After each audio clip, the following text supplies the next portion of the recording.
नमस्कार दोस्तों, CBT2 की तैयारी अगर आप कर रहे हैं तो ये सेशन आपके लिए बहुत ही हेल्पफुल होने वाला है, क्योंकि 3 ऐसे क्वेश्चन जो मुझे बिल्कुल बेस्ट लगे मैं लेकर के आया हूँ। ठीक है, 3 क्वेश्चंस को मैं सॉल्व कराऊंगा। आप देखना इसकी क्वालिटी कितनी बेल्ट है। सबसे पहला क्वेश्चन ये है कि अगर आपके पास x की वैल्यू ये दे रखी है, y की वैल्यू ये दे रखी है और आपसे पूछा गया है x square minus Y square का मान निकालना। एक्चुअली इसको करने में काफ़ी समय लग सकता है, मुश्किल से अमूमन 30 से 35 सेकंड तो लगेगा ही लगेगा। पर अगर आप इसको ओरल करें तो इसमें देखिए एक फार्मूला लगेगा, ये आपको पता होगा। अगर CBT1 सीधी सीधी बात है, 1 पास करके आए हैं तो आपको ये फार्मूला तो 100% पता होगा। तो अगर आप इन दोनों को ऐड करेंगे तो कितना हो जाएगा, 248 हो जाएगा।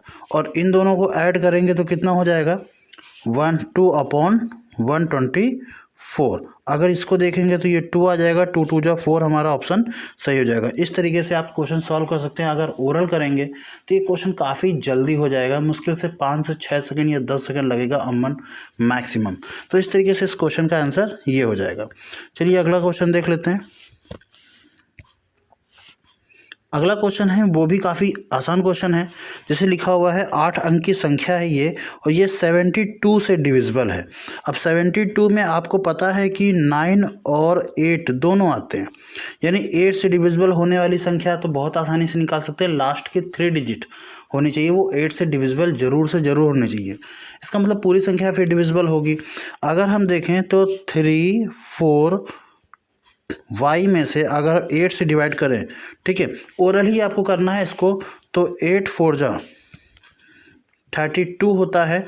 फिर यहाँ पर 2 आ जाएगा, y की जगह पर क्या होना चाहिए, यहाँ पर अगर y की जगह पर 4 आ जाएगा तो 8 3 जा 24 हो जाएगा। क्लियर, यानी y की वैल्यू 100% श्योर है कि 4 आएगी। ओरल आपने निकाल लिया। अगर इस तरीके से देखें तो अब 8 हो चुका है, अब बचा है आपका 9 के लिए क्या करेंगे, इन सबको ऐड करने पर जो भी वैल्यू होनी चाहिए वो 9 से डिविजिबल होनी चाहिए, सभी वैल्यू। तो 8 और 7 कितना हो जाएगा, 8 7 15, 15 5 20, x छोड़ दीजिए, 20 2 22, 25 25 29 और 29 4 कितना होता है, 33 33 प्लस x मिला। अब 33 प्लस x में ऐसी कौन सी संख्या ऐड करें कि यहाँ पर जो भी संख्या आएगी वो 9 की डिविजिबल हो जाए। सीधी सी बात है, x की वैल्यू अगर आप 3 रखेंगे तो 36 हो जाएगा, और 36 9 चौको 36, 9 4 जा 36 होता ही है। यानी x की वैल्यू आपके पास 3 आ गई। अब ये दोनों अगर वैल्यू आपके पास आ चुकी हैं तो आप सीधी सी बात है इस क्वेश्चन का ये जो है 5x माइनस का 3y, ये वैल्यू को आंसर निकाल सकते हैं। मैंने आपको बताया है इसलिए ये आपको थोड़ा सा लंबा लग रहा होगा, बट अगर आप जल्दी जल्दी करेंगे, ठीक है, तो आपको ये लंबा नहीं लगेगा। आप ओरल ही y की वैल्यू और x की वैल्यू निकाल पाएंगे। अब x की वैल्यू अगर आप यहाँ पर रखेंगे, पहले तो y की वैल्यू यहाँ पर रखेंगे तो ये 12 हो जाएगा, और x की वैल्यू 3 रखेंगे तो ये 15 हो जाएगा। 5 3 जा 15, 15 में से 12 जाएगा तो बचेगा 3, यानी ऑप्शन नंबर डी है जो वो आपका मार्क हो जाएगा। ऑप्शन नंबर डी इसमें सही आंसर होगा। तो दोस्तों अगला सवाल देख लेते हैं कि लिखा हुआ है रवि जो कि 1.54 यानी कि 54 मीटर लंबा है और ज़मीन पर खड़ा है, वह महज ही इस सूर्य को एक दीवार के ओर ऊपर से, ठीक है, देख सकता है, जिसकी लंबाई कितनी है, 3.64 मीटर लंबा है। ठीक है, लंबा क्या है, दीवार की लंबाई है। यदि दीवार रवि से 2.1 मीटर की दूरी पर हो तो फिर दीवार कितनी दूरी पर उसकी छाया पड़ेगी। बहुत ही बढ़िया क्वेश्चन है। इस तरह के क्वेश्चन CBT2 में पूछे जाएंगे, जरूर पूछे जाएंगे, क्योंकि थोड़ा सा पेपर का लेवल हार्ड रखने वाले हैं इस बार। तो अगर मैं दीवार की बात करूं तो ये रही दीवार, ठीक है, जिसकी लंबाई आपको पता ही है कितनी है, 3.64, ठीक है, 4 बना नहीं मुझसे ढंग से, चलो मैं 4 लिख देता हूँ, ठीक है। और ये रहे रवि जिसकी लंबाई आपको पता ही है कितनी है, 1.54, एक्चुअली पेन गड़बड़ है, ठीक है, 54 समझ जाइएगा।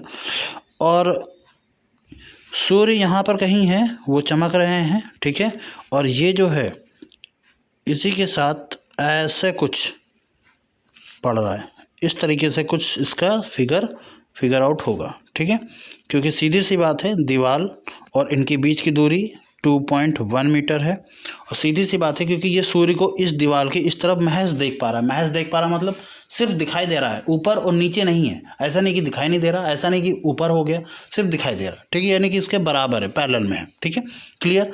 तो इस तरीके से अगर हमको सॉल्व करना है तो अब आपसे पूछा गया है कि तो यहाँ से दीवार से कितनी दूरी पर उसकी छाया पड़ेगी, कितनी दूरी पर उसकी छाया पड़ेगी। हमें छाया ये x मान लेते हैं, यही छाया पड़ेगी। अब इसको हमको सॉल्व करना है। कैसे सॉल्व करेंगे, चलिए देखते हैं। तो ट्रायंगल की एक प्रॉपर्टी होती है, आप लोगों को पता होगा कि इस टाइप की अगर प्रॉपर्टी होती है कि अगर आपने ये x वैल्यू ली है, ये y है, तो y अपॉन x लेना पड़ेगा। ये z है और ये a है, तो अगर z बड़ी वाली वैल्यू ली है तो आपको ये दोनों मिला करके यानी x प्लस a लेना पड़ेगा। इस तरीके की प्रॉपर्टी होती है, ठीक है। अब इस प्रॉपर्टी को ही हम लोग क्या करेंगे, इसमें इम्प्लीमेंट करेंगे और इसको जल्दी से सॉल्व करेंगे। चलिए देखते हैं कैसे सॉल्व करते हैं कि 3.64 divide by 1.54 is equal to कितना। अगर हमने ये लिया है, इसमें कलर मैं दूसरा ले लेता हूँ, ठीक है। अगर हमने ये लिया है तो हमें डिस्टेंस ये लेनी पड़ेगी। अगर हमें ये मतलब ये हाइट ली है तो हमें ये हाइट लेनी पड़ेगी। हाइट का रेशियो हाइट के साथ और डिस्टेंस का रेशियो डिस्टेंस के साथ, ठीक है। तो डिस्टेंस कितनी ली है, सबसे पहले बड़ी वाली ली है तो पूरी डिस्टेंस लेनी पड़ेगी, यानी 2.1 प्लस x अपॉन, क्योंकि यहाँ ये ओरिजिन से हमको पूरी लेनी पड़ेगी, ठीक है। और अपॉन में कितना x। अब इसको सॉल्व करते हैं। अगर ये इसको सॉल्व करेंगे तो यहाँ पर देखिए कि इसकी वैल्यू जो होगी इसके साथ मल्टीपल होगी, ये इसके साथ मल्टीपल होगी, ये x के साथ जाएगा, यानी ये इससे माइनस होगा। यानी कि 3.64 में से 1.54 माइनस होगा 0 1 और ये आ जाएगा 2। ओ माय गॉड, ये तो सही है। तो 2.1 x इज इक्वल टू, इसमें कितना होगा 2.1 इंटू 1.54 और ये से ये कैंसिल आउट हो जाएगा, तो x की वैल्यू ये डायरेक्टली आ जाएगी। हमारा ऑप्शन सी जो होगा वो मार्क कर देंगे। क्लियर हो गई बात। तो इस तरीके से हम इस क्वेश्चन को सॉल्व कर सकते हैं। आई होप सो आपको पसंद आया होगा। सिर्फ 3 क्वेश्चन मैंने आज रखे क्योंकि ये मुझे इंपॉर्टेंट लगे। तो मिलते हैं नेक्स्ट वीडियो में, तब तक के लिए बाय बाय।